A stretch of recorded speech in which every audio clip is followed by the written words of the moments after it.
A manufacturer has quoted me more than double what I'd expect to pay. From further discussion, they can bring that figure down by using a different shape to that in my spec. I think they've priced according to a competitor's product, but that is different from mine. I hope that by meeting them in person, it will help better convey what I want, as I will take samples.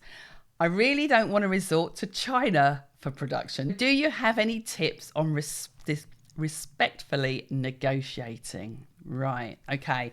I'm guessing from reading this that you asked the manufacturer for a cost before they made a sample. Is that correct? Advice for everyone here: it's really hard for a manufacturer to price based on an email, a phone call, or even a tech pack.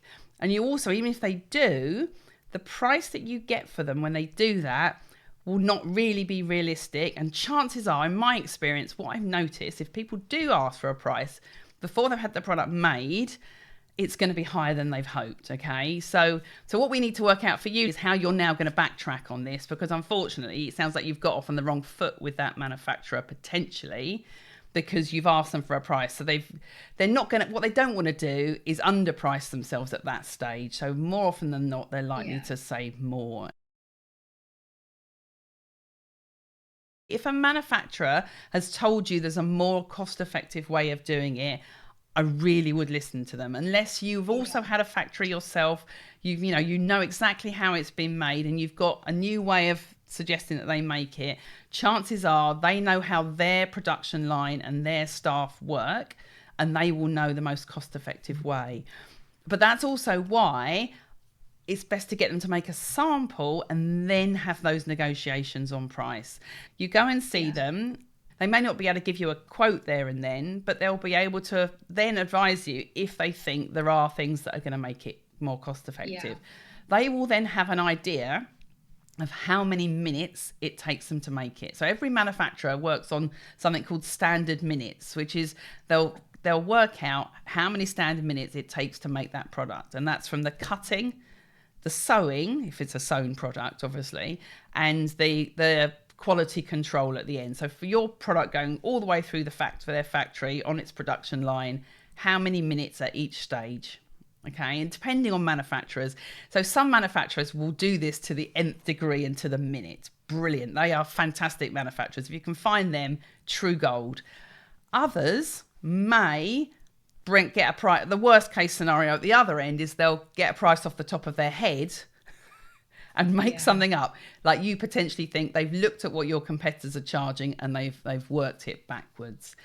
What I recommend to all my clients is what they do is do that calculation themselves. So based on customer, market research, competitor research, what is your ideal target retail price?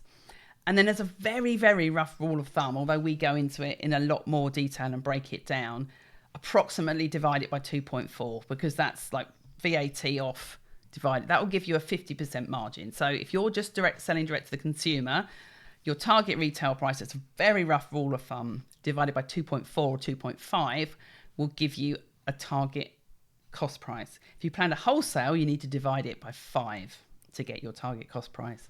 And then that cost price needs to include your manufacturing, your materials, your trims, your labels, and your logistics, and any freight or anything if you're importing any of those raw materials. So when you do that figure and you found your ideal price that you think is the right sweet spot in the market for your product, and also I want to say is, don't look at what everyone else is doing and try and be cheaper, because if you try and be cheaper, beat all the competitors because your USP is that you're cheaper than them, it's just a race to the bottom. It really is. There's so many different factors that come into working out what your ideal retail price is. And when we work with clients in the accelerator, we go through that in real depth and look at what all the different factors are that are going into that cost. And we go through everyone. I don't let anyone go anywhere near a manufacturer until I've gone through their costings with a fine tooth comb. Because at that point, if we work back from your target retail price and you've got a manufacturing cost of like £3 in there, and the UK, and it's going to take an hour for them to make, and it's at the hourly rate in the UK, even if you're employing someone on minimum wage without all the factory overheads, is £11, but really a factory will charge out the hour a lot higher than that. If you if it's an unrealistic price, then we have to either start again. We have to either look at, are the materials too expensive? Is that the wrong manufacturer? What you could have done, and what you might want to do to approach some different manufacturers rather than just the one, is do that calculation. Just get your rough cost price in your head of what you think it needs to be. You work out what your target cost price is. Source some of those material prices yourself as well. Look into that so you know what a target, like what a realistic price is for those materials. And then the next manufacturers you'd approach, you talk to them about what your target price is, okay? So that then they can tell you whether you're anywhere near what they can realistically do it for. Whether they'll even entertain a conversation with you. If you approach several manufacturers and say, my target cost price is £5 for this, and 5 manufacturers out of 5 say can't do it, it does indicate you're at a totally unrealistic cost price. And then to answer your final bit of your question, I don't want to go to China. Now, China can, and this applies for everyone here, China can seem like it's really appealing, the prices are cheaper. And if you're buying product in high volume, it can be a great place to source. There's some fantastic, I'm not against any factories overseas. I've worked with some amazing factories in China. But as a small business, especially if you're just starting out, as a small business, every 1,000 items you buy is 1,000 customers you've got to find, which is chances are, if with a 1%, 2% conversion rate on your website, if say it's just 1% when you first start out, if you've got to find 1,000 customers, you've got to get 100,000 people to your website. So where are you going to find 100,000 people to come to your website or to see your product for that 1% to buy it? That's a lot of products. And it can seem really tempting to think, hey, I can get a cheaper price if I buy 1,000 units, 5,000 units, 50,000 units. Honestly, until you've tested the market, you know what colours, features. I wouldn't let anyone in our accelerator program order 1,000 of anything to start with.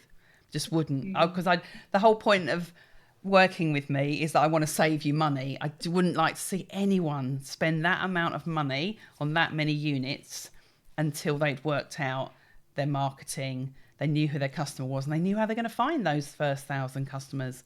Those first 1,000 customers are not as easy to find as you think they are. And especially if it's a low price product, you've got to find more. The less money you make per product, so say it's a £25 product and you're only actually making yourself £10 on each of those sales. To make £10,000, so you've got to find 1,000 customers. How are you going to find those first 1,000 customers? You could plow money into online ads, YouTube, Facebook, TikTok, Instagram. You could try and wholesale. So you could go to trade shows and try and find your 1,000-piece order through that. You could do Amazon and try and sell through there.